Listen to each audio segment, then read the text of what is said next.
Hello everyone, hello and welcome back to our channel. So this is the third video on units and measurement chapter. Last two videos में आपने देखा था हमने around 50 MCQs करे थे. First video में first 25 MCQs and then 26 to 49 question तक हमने second part में करे थे. आज की वीडियो में हम डिस्कस करने वाले हैं assertion reason and case study based questions from the point of view of your half yearly exam as well as your final exams. ठीक है. So assertion reason के लिए सबसे important बात हमको क्या ध्यान रखनी है कि assertion और रीजन के बीच में हमको बिकॉज लगा के पढ़ना. पहले तो हमें चेक करना है कि असर्शन करेक्ट है या नहीं, मतलब ट्रू है या नहीं, रीजन ट्रू है या नहीं. अगर दोनों ट्रू हो तो जो सबसे ज्यादा कंफ्यूजिंग दो ऑप्शंस होते हैं ए और बी, ए में होता है कि रीजन करेक्ट एक्सप्लेनेशन है और बी में होता है कि रीजन करेक्ट एक्सप्लेनेशन नहीं है. तो ये कैसे पता लगाना है? असर्शन और रीजन के बीच में बिकॉज लगाकर आपको दोनों स्टेटमेंट साथ में पढ़नी है. अगर रीजन बिकॉज लगाने के बाद अगर रीजन सपोर्ट कर रहा है असर्शन को तो वो करेक्ट एक्सप्लेनेशन होगा, तब आपका आंसर बी हो जाएगा. ठीक है. एक तीसरी चीज सबसे इंपॉर्टेंट क्या याद रखनी है कि असर्शन रीजन के ऑप्शन सही से पढ़ना. कभी कभी क्या होता है, जो ऑप्शन डी होता है, कुछ जगह पे ऑप्शन डी बोलते हैं कि असर्शन फॉल्स है, रीजन ट्रू है, और कभी कभी डी ऑप्शन को चेंज कर देते हैं कि असर्शन और रीजन दोनों फॉल्स है. सो बहुत पेशेंटली सारे ऑप्शंस ध्यान से पढ़िएगा, स्पेशली जो आपका डी ऑप्शन होगा लास्ट वाला वो. सो हम लोग आज क्वेश्चन नंबर 50 से स्टार्ट करेंगे. अराउंड 30 क्वेश्चंस है, 10 assertion reason and 20 case study based question, मतलब 3-4 केस स्टडीज हैं, वो स्टार्ट करते हैं. So question number 50. So question start करने से पहले जैसे यहाँ पर अगर आप ऑप्शन देखोगे तो यहाँ पर ऑप्शंस क्या बोल रहे हैं, ए और बी तो आपका सेम रहता है हर जगह. सी ऑप्शन क्या बोल रहा है कि assertion is true but reason is false. D option क्या बोल रहा है, assertion is false, reason is also false. D option में इसकी जगह क्या हो सकता था कि assertion is false, reason is true. तो ध्यान से पढ़ना है ऑप्शन क्या बोल रहा है. नेक्स्ट क्वेश्चन नंबर 50 से स्टार्ट करते हैं. 50 क्वेश्चन क्या बोल रहा है, असर्शन है unit chosen for measuring physical quantity should not be easily reproducible. Should not be, क्या ये करेक्ट है? नहीं, ये फॉल्स है. क्यों? हमने क्या सीखा था, यूनिट हमें ऐसी चूज करनी चाहिए जो इजीली रिप्रोड्यूस कर सके, तभी तो मेजरमेंट इजी होगा सबके लिए. सो ये तो गलत हो गई statement. Unit should change with the changing physical conditions like temperature, pressure and etcetera. क्या ये ऐसा होना चाहिए? हमने क्या पढ़ा था, यूनिट शुड नॉट चेंज, यहाँ पर नॉट नहीं, तो ये क्या हो गई, फॉल्स हो गई ये स्टेटमेंट भी. अगर टेम्परेचर के साथ चेंज हो जाए मेजरमेंट, तो हम यहाँ पे बैठ के मेजरमेंट कर रहे हैं, कोई नॉर्थ पोल पे बैठ के जहाँ पे बहुत ज्यादा ठंडी है, अगर वहां पे बैठ के लेंथ मेजर करें, मतलब हम बोल रहे हैं दोनों के लिए लेंथ अलग अलग आएगी, ये तो गलत है. सो दोनों स्टेटमेंट फॉल्स है. आंसर क्या हो गया, option number D. Next question क्या बोल रहा है, unit use for measuring nuclear cross section is barn. तो ये तो स्टेटमेंट करेक्ट है, ट्रू है. अगर ये नहीं पता है तो इसको आप स्किप भी मान, मतलब इस क्वेश्चन के लिए ज्यादा वरी नहीं करना. बार्न वगैरह वाली यूनिट मतलब बहुत स्पेसिफिक क्वेश्चंस हो गए, तो ज्यादा प्रोबेबिलिटी नहीं है ऐसे क्वेश्चंस आने की. सो बार्न किसके लिए यूज करते हैं, न्यूक्लियर फिजिक्स में cross sectional area of nuclear measure करने के लिए. 1 barn is equal to 10⁻⁻28 metre square. 10⁻⁻28 metre square के इक्वल होता है. रीजन क्या बोल रहा है, 10⁻⁻14, तो ये गलत है. सो ऑप्शन कौन सा हो गया, 51 का option number C. Assertion true है, रीजन फॉल्स. नेक्स्ट क्वेश्चन में क्या बोल रहे हैं, when we change the unit of measurement of a quantity its numerical value changes. ये तो ट्रू है. जैसे आप ये समझो, आपको क्या बोल रहे हैं, यूनिट अगर आप चेंज करो किसी क्वांटिटी की, क्वांटिटी पकड़ लेते हैं मास, आपने 1 किलोग्राम को अगर ग्राम में चेंज करना है तो क्या करोगे, 1000 से मल्टीप्लाई. तो जब आपने किलोग्राम को मतलब यूनिट किलोग्राम से ग्राम में कन्वर्ट की तो न्यूमेरिकल वैल्यू 1 kg से वो 1000 ग्राम भी तो हुआ, न्यूमेरिकल वैल्यू भी चेंज हो रही है. और हमें पता है, ये बात हमने वन शॉट वीडियो में भी डिस्कस की थी कि Q is equals to NU इस तरीके से डिफाइन होती है. Q कोई भी फिजिकल क्वांटिटी है जिसके अंदर हमेशा N एक न्यूमेरिकल वैल्यू होगी और U स्टैंड्स फॉर एक यूनिट होगी उसके पास. ठीक है. और हमेशा हमने यहां भी देखा था for any given physical quantity, अगर फिजिकल क्वांटिटी फिक्स हो, मतलब लेट सपोज मास की बात कर ले, लेंथ की बात कर ले या टाइम की बात कर ले, तो n is always inversely proportional to the unit. छोटी यूनिट में न्यूमेरिकल वैल्यू बड़ी आएगी और बड़ी यूनिट में न्यूमेरिकल वैल्यू छोटी आएगी. जैसे 1 kg इज इक्वल टू 1000 ग्राम. ग्राम छोटी यूनिट है तो न्यूमेरिकल वैल्यू 1000 हो गई, kg बड़ी यूनिट है तो न्यूमेरिकल वैल्यू 1 है. ठीक है. सो रीजन क्या बोल रहा है, रीजन यही बोल रहा है, smaller the unit of measurement smaller is it's numerical value. तो आंसर क्या होना चाहिए, 52 का आंसर. यहाँ पे क्या बोल रहा है, smaller the unit of measurement smaller is the numerical. यहाँ पे उल्टा बोल रहा है, इसने तो डायरेक्टली प्रोपोर्शनल कर दिया. अगर यहाँ पे होता smaller the unit of measurement larger is the numerical value, तो ये ट्रू होता. तो ये हो गया फॉल्स, असर्शन हो गया ट्रू. तो option number C. Next question क्या बोल रहा है, parallax method is used for measuring distances of nearby stars only. तो पैरेलैक्स मेथड क्या था, जैसे अभी हमने एक क्वेश्चन भी करा था लास्ट वीडियो में कि आप अर्थ के दो डायमेट्रिकली अपोजिट पॉइंट्स पे जाकर आपने मून को या किसी स्टार को ऑब्जर्व करा, वो एंगल ऑफ ऑब्जर्वेशन आपने नोट करा जो थीटा था, आपको अर्थ का डायमीटर क्योंकि पता है तो आप ये रिलेशन यूज कर ये जो डिस्टेंस आ रहा था मून का अर्थ से वो हम इजीली कैलकुलेट कर पा रहे थे।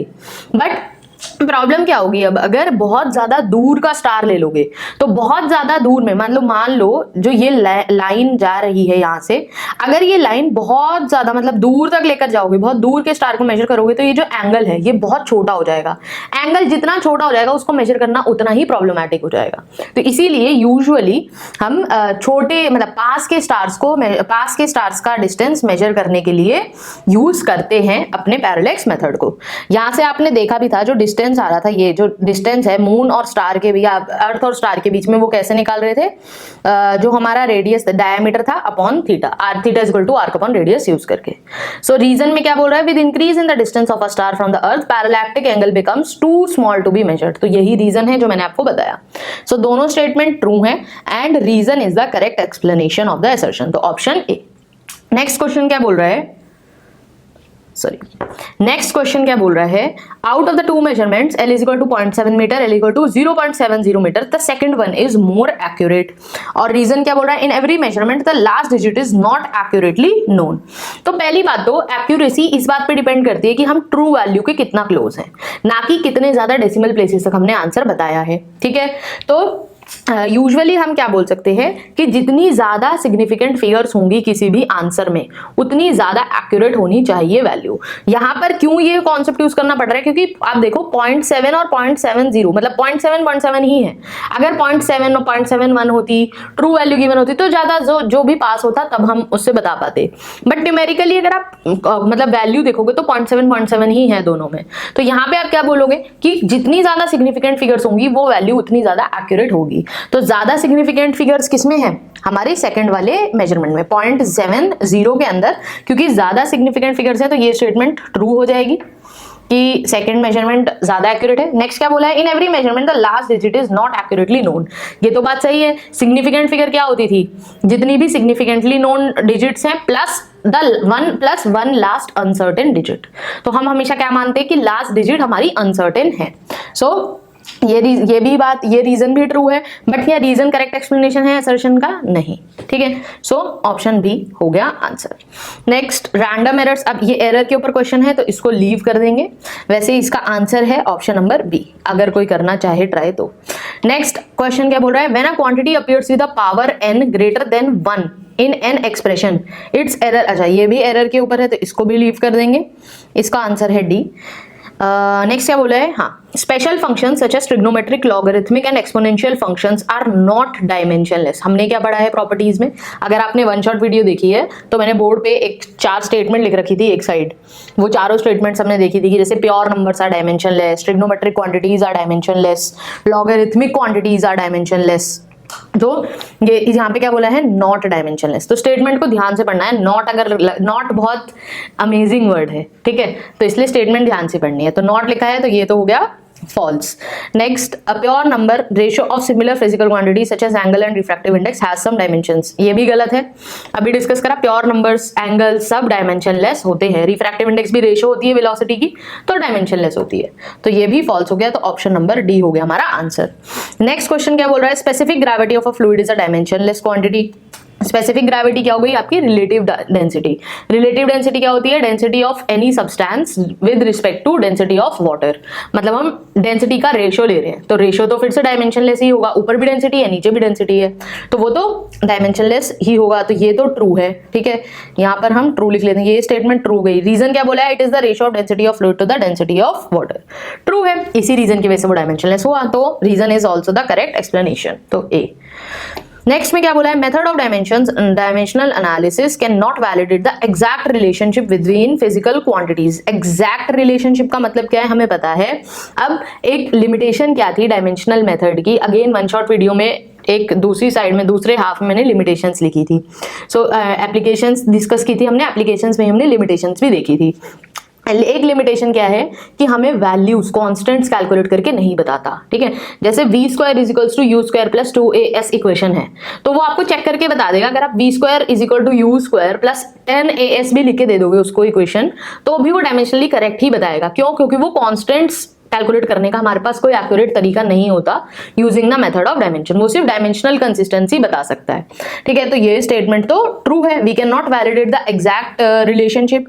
नेक्स्ट क्या बोला, it does not distinguish between the physical quantities having same dimensions. तो ये बात बिल्कुल सही है। क्यों?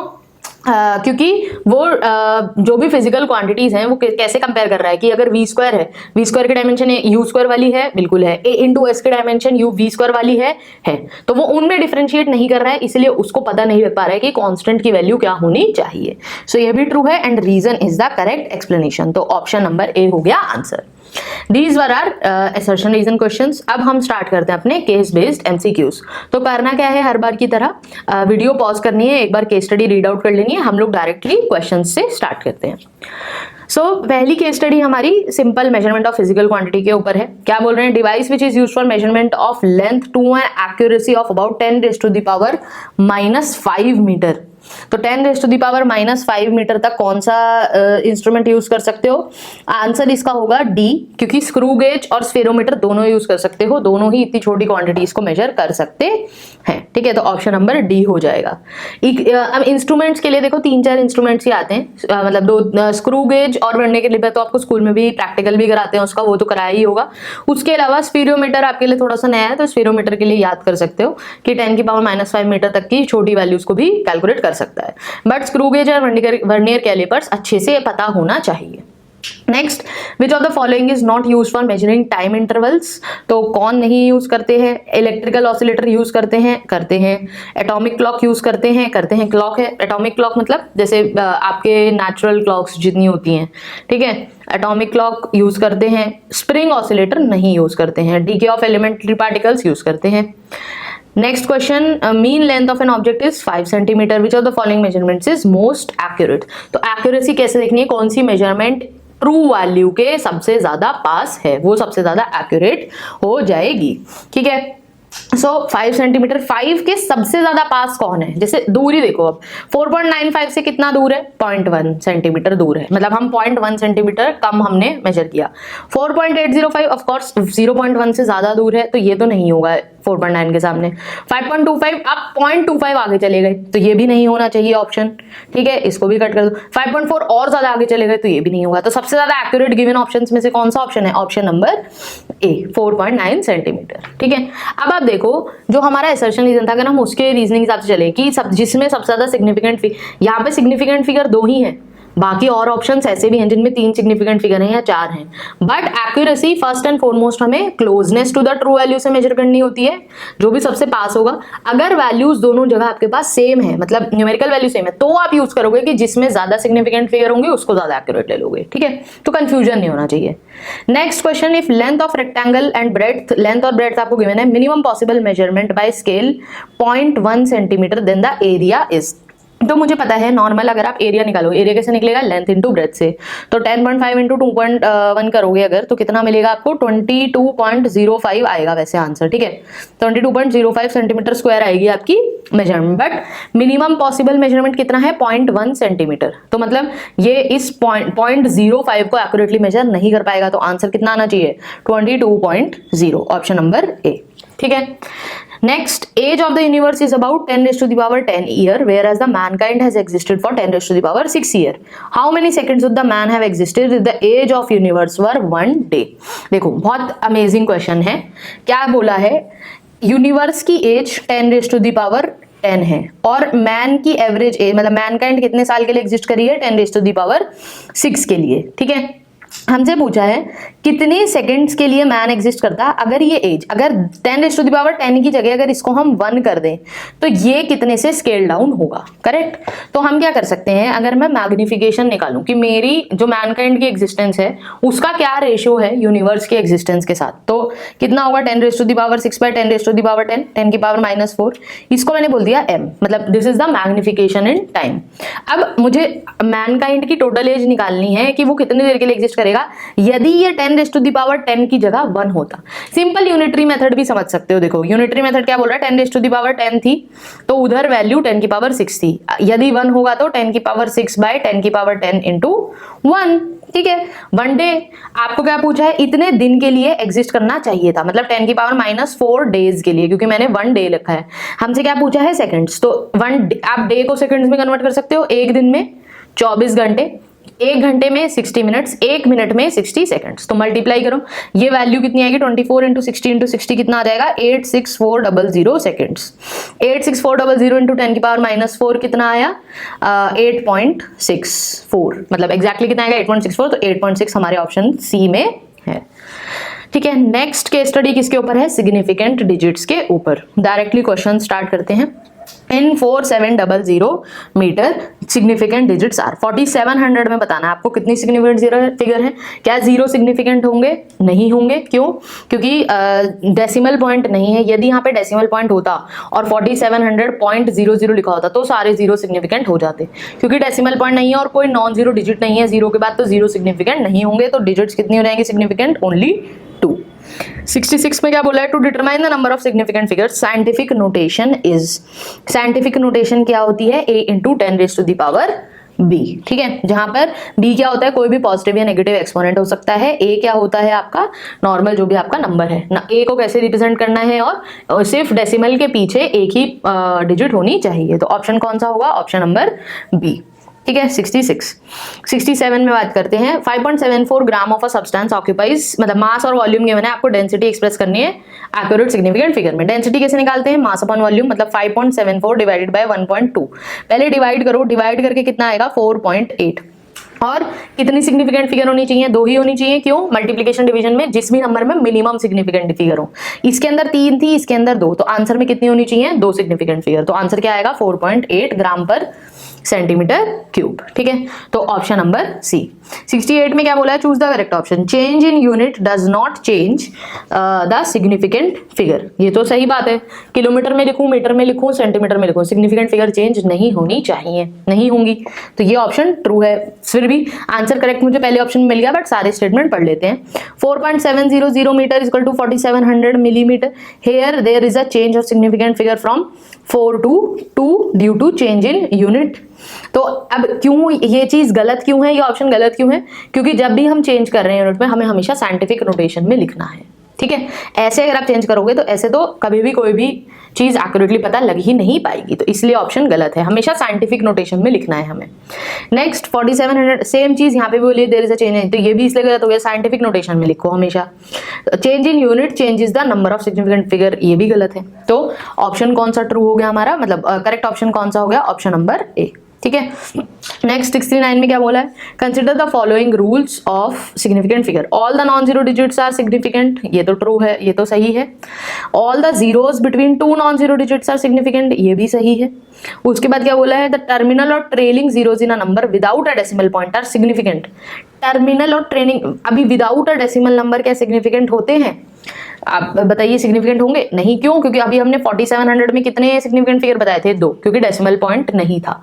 तो ये स्टेटमेंट गलत हो गई। हमसे क्या पूछा है, कौन से स्टेटमेंट्स करेक्ट हैं, तो सिर्फ 1 और 2 करेक्ट होंगे, तो ऑप्शन नंबर ए हो जाएगा आंसर। ठीक है, 2 केस स्टडीज और है। नेक्स्ट केस स्टडी है एरर पे, तो ये तो इसको लीव कर दो, कॉम्बिनेशन ऑफ एरर्स डिलीट हो गया है। सो अगर स्टिल आंसर किसी को चाहिए तो नोट कर सकते हो। 70 का आंसर है ए, 71 का आंसर है बी, 72 का आंसर है सी, 73 का आंसर है बी एंड 74 का आंसर भी है बी। ठीक है, लास्ट एक केस स्टडी देख लेते हैं। लास्ट केस स्टडी किसके ऊपर है, dimensional analysis and its application. तो एक बार फटाफट से वीडियो पॉज कर एक बार ये केस स्टडी पढ़ लीजिए, फिर क्वेश्चंस करते हैं। सो 75th क्वेश्चन से स्टार्ट करेंगे। 2 स्टेटमेंट्स गिवन है, बताना है कौन सी स्टेटमेंट करेक्ट है, कौन सी फॉल्स। 75 में क्या बोला है, statement 1, method of dimensional analysis can not validate the exact relationship. अभी देख कर आए हैं जस्ट असर्शन रीजन में, ये तो ट्रू है, ये स्टेटमेंट तो ट्रू है।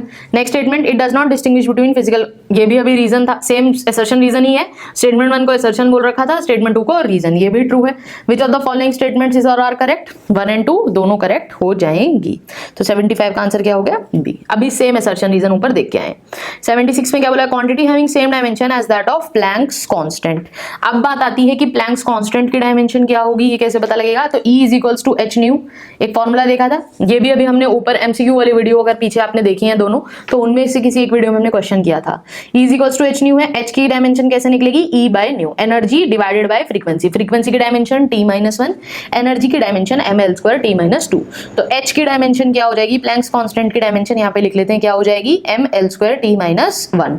ठीक है, किसकी डायमेंशन अब सेम होगी, वर्क की डायमेंशन क्या हो जाएगी, वर्क की डायमेंशन आपकी सेम एनर्जी वाली होगी। एनर्जी को वैसे भी आप फ्रीक्वेंसी डिवाइड कर रहे हो, तो ये तो आंसर नहीं होना चाहिए। लीनियर मोमेंटम की डायमेंशन क्या होगी, लीनियर मोमेंटम कैसे निकलता है, m इंटू वी से, तो ml-T-1 हो जाएगी, तो ये भी नहीं होगा करेक्ट आंसर। इंपल्स कैसे निकालते हैं, फोर्स इंटू टाइम से, फोर्स की डायमेंशन ml-T-2 और इंटू टाइम, तो ml-T-1 हो जाएगा ये भी, तो ये भी आपका करेक्ट ऑप्शन नहीं होगा। एंगुलर मोमेंटम की डायमेंशन कैसे निकालोगे, एंगुलर मोमेंटम कैसे कैलकुलेट करते हैं, mvr से, mass into velocity into distance. ठीक है, सो ml-T-1 इंटू l, तो ml² T-1 हो गई इसकी डायमेंशन, तो angular momentum is our answer. h की डायमेंशन भी क्या थी, ml² T-1। नेक्स्ट क्वेश्चन में क्या बोला है, if speed v, acceleration a, force f are considered, तो डायमेंशन किसकी निकालनी है, यंग्स मॉड्यूलस की। तो सेम ऐसा है क्वेश्चन मैंने आपको करके दिखाया था, क्या करना है, एक साइड पे यंग्स मॉड्यूलस की डायमेंशन लिखो। यंग्स मॉड्यूलस की डायमेंशन कितनी है, ml-1 T-2, और इसको लिखो कि v की पावर a की पावर, या xyz ले लो, इसको ऐसे लिख सकते हैं कि यंग्स मॉड्यूलस जो y है, y is equal to velocity की raise to the power x, acceleration raise to the power y, force raise to the power z। दोनों साइड डायमेंशन लिखो और डायमेंशन कंपेयर करो। ठीक है, पावर्स कंपेयर करनी है, मास, लेंथ और टाइम की। सो वेलोसिटी की डायमेंशन कितनी हो गई, lt-1 raise to the power x, acceleration की dimension lt-2 raise to the power y, और फोर्स की dimension mlt-2 raise to the power z। m की, l की और t की दोनों की पावर दोनों साइड कंपेयर करो, तीनों की, तीन इक्वेशन मिलेंगी, तीन अननोन है x y z, तो वैल्यू आ जाएगी। सो एक बार ये क्वेश्चन खुद से ट्राई करना है, आंसर नोट डाउन कर लो। ऑप्शन नंबर आएगा आपका करेक्ट 77 में डी, मतलब आपकी x की वैल्यू इस हिसाब से जो मैंने x y z ली है पावर्स, इसके हिसाब से x की वैल्यू आनी चाहिए -4, y की 2 और z की वैल्यू आनी चाहिए 1। ठीक है, तो क्वेश्चन नंबर 78 क्या बोल रहा है, amplitude of the scattered light is, तो एम्पलीट्यूड की डायमेंशन l, किस किस के डायरेक्टली प्रोपोर्शनल है, amplitude of the incident light, तो dimension l, directly proportional to the volume, volume की dimension l3, inversely proportional to the distance l-1, dependent on wavelength. अब wavelength में मुझे नहीं पता, डिपेंडेंट वर्ड यूज करा कि कितनी पावर पे डिपेंडेंट है, तो वेवलेंथ की डायमेंशन है l, let suppose wavelength raise to the power x।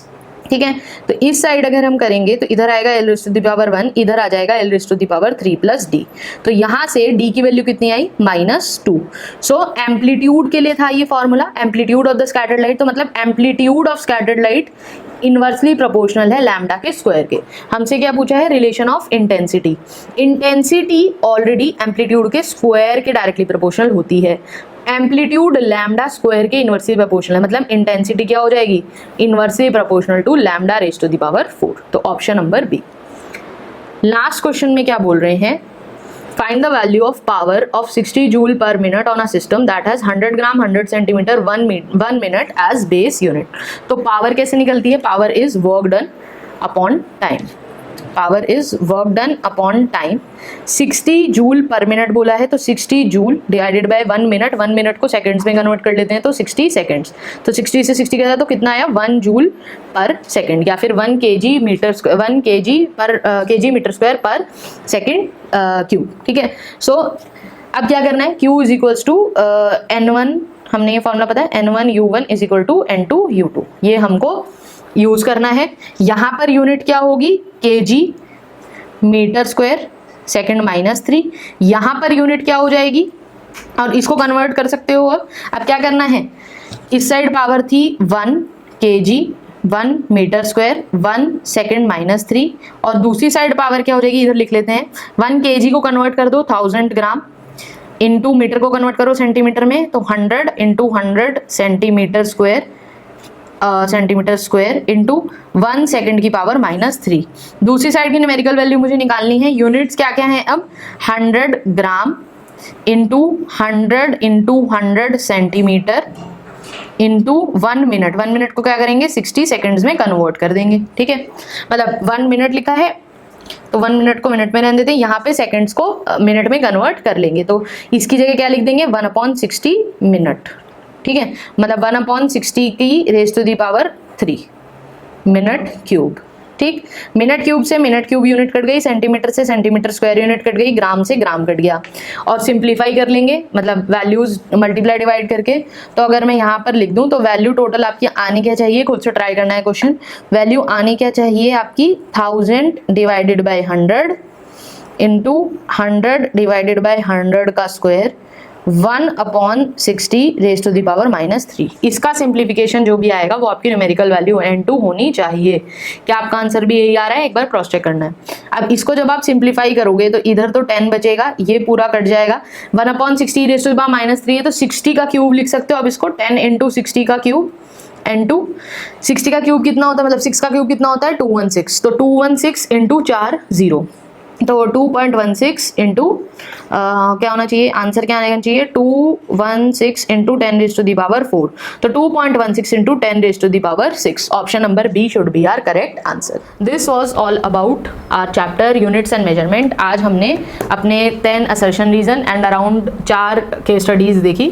4 में से एक हमारी एरर की थी, तो 3 केस स्टडीज देखी हैं। I hope you found this video helpful. If you found the content helpful, then do like, share and subscribe to our channel. And thank you so much for watching the video. See you in the next video.